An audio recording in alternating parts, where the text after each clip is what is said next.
what's going on, guys? This is AMT. I'm just making a quick tutorial build on my Stamina Nightblade that you guys were asking for. I'm just going to make this quick and fast so it's not a 10-15 minute video. So the two sets that I'm using are Berserking Warrior and the Relequen. So for the main hand, the dual wield, we're going to be running a dagger and an axe. The axe is going to throw on an extra bleed. That's why I use it. You can use dual daggers for a little bit more DPS. I just like the extra axe. So the main hand, I'm going to be running Nirnhoned with the poison weapon enchant. The backhand, I'm going to be using axe with a precise and a weapon damage enchant. So the bow, best slot for bow is going to be a VMA bow. I deconstructed mine, so I have what's best and next, which is going to be a master's bow. You can throw on whatever enchant, but it's not going to help because you're going to be running poisons. So you're going to be running a double dot poison, which is going to put on 2 extra bleeds on top of the axe bleed. That's why I use the axe. For the monster set, I use Selenes. I'm running Infused just because that's what I got out of the chest. If you get divines, you can throw divines on. For the body pieces, we're going to be running Relequen. You can get these pieces out of the Cloud Rest trial. Everybody's got them. You know, everyone's got it now, so if you get into a group, you go in there and you ask, for the pieces, I'm pretty sure you wouldn't have no problem, gathering them. Alright, so the chest and legs, you can run them on Infused, like I said. I have my 2 pieces of Infused on my monster set. If you have a hard time keeping up with stamina, or you want more stamina, run them on your chest and your legs, the bigger body pieces. Everything else is going to be in divines, max stamina enchants. My jewelry is going to be the other 3 pieces of the Berserking Warrior set. Now I have all 3 of these traits in Bloodthirsty for extra DPS, 2 weapon damage enchants, and 1 stamina recovery enchant. My race is a Redguard,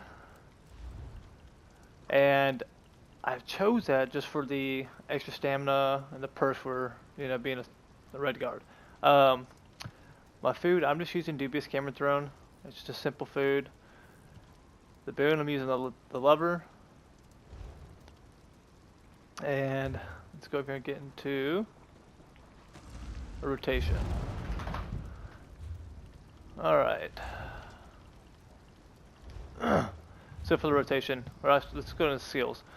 So on your bow bar, you can be running Endless Hail, Razor Caltrops, Rearming Trap, Poison Injection, Leeching Strikes, and End Cap Strike. The dual wield bar, you're going to be running Dawnbreaker. You're never going to use this. It's just for the slotted ability, which increases your damage by 5%. So you're just going to slot it, leave it there. You got Relentless Focus, Killer's Blade, Deadly Cloak, Surprise Attack, and Rendering Slashes. So let's go ahead and talk about Relentless Focus. This rotation is built around Relentless Focus, because after 5 light or heavy attacks, it turns into Assassin Scourge and allows you to fire a single shot from a spectral bow to an enemy, dealing an additional 16,000 disease damage. And Deadly Cloak is just going to be a buff, along with Leeching Strikes. Alright, so let's get into a rotation. So you're going to have a light attack in between every single thing you do.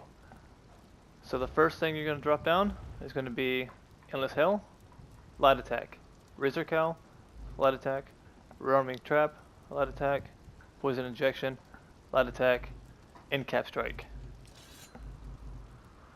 Swap bars. So the back bar, you're going to do Rendering Slashes, light attack, and by that time you do another light attack, your Relentless Focus should proc. As soon as it procs, you automatically use it. And then go back over here. So you hit it, you're going to do light attack, surprise attack, light attack, surprise attack, a light attack, surprise attack, light attack, deadly cloak. And by the time you hit your light attack and deadly cloak, your Relentless Focus should proc again. You're going to hit it again, light attack, re-proc it one more time, bar swap. This time, you can do Endless Hail, light attack, Razor Caltrops, light attack, Rearming Trap, light attack, poison injection, light attack, leeching strikes, light attack. The second time you come around, end cap strike should not be procced, so you're going to throw up leeching strikes in its place. Bar swap and your whole entire back bar is going to be the exact same. Now, this time through, when you go to bar swap, you should have an end cap strike. So you're going to go ahead and proc that after you do your rotation again, and it's just rinse and repeat every single time.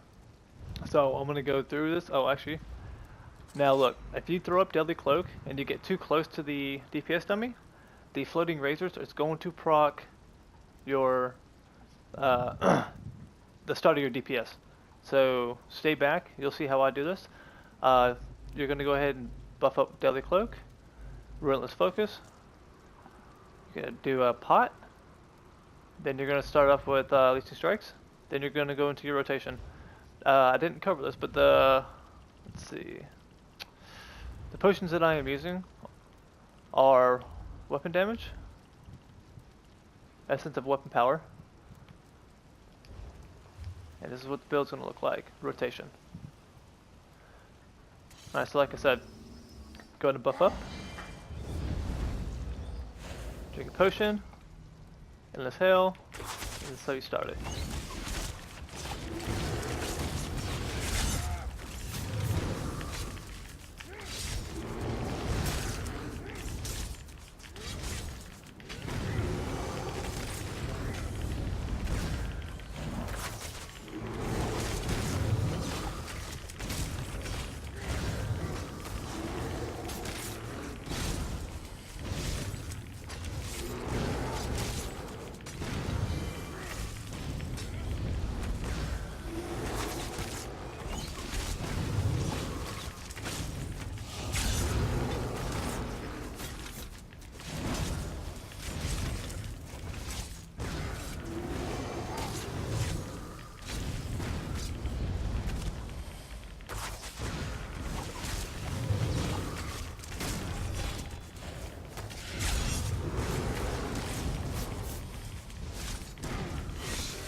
That's what the rotation should look like.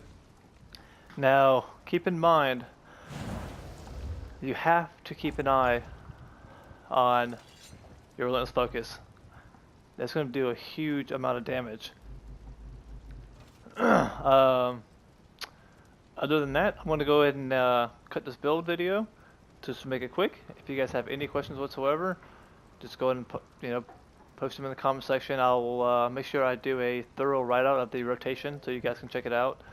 I can go over passives real quick. So passives under the assassination tree, you're going to do everything except for Executioner. Put all points in everything. Shadow, you're going to do everything.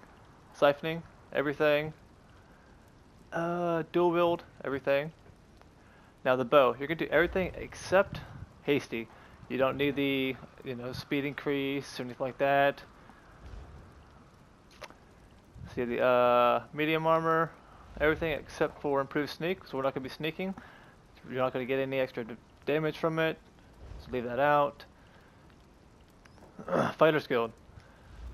So we do have rearming trap slotted. So Slayer is going to be good for a little bit of DPS bonus. It's going to give us that extra 3%. If I'm correct, that should be all. Nope, Undaunted. Daunted is going to give you just a little bit more bonus. I just have it slotted just because it's going to increase our magicka, stamina, and recovery. And clearly, your racial is always maxed out. Now, excuse me. The Redguard skills. You increase your experience with the one-handed and shield skill line. I mean, that's not really going to help us here, but this is where it comes into hand. So acceleration is going to increase our stamina recovery by 9%. This is what's good about the Redguard, and this is why I use it.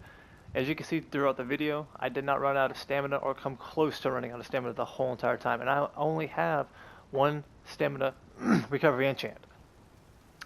You got to increase max stamina. And then when you deal an additional melee attack, you restore 800 extra stamina, and it'll occur every 5 seconds. So it's like an unlimited amount of stamina. I mean, you just can't run out. You can't beat it. So if you don't have this build, or I'm sorry, you don't have this race, I would suggest doing either making a new character or doing a race change. That's what I ended up doing. I did a race change. Like I said, if you guys have any questions whatsoever, just send me a message and I will help you guys out.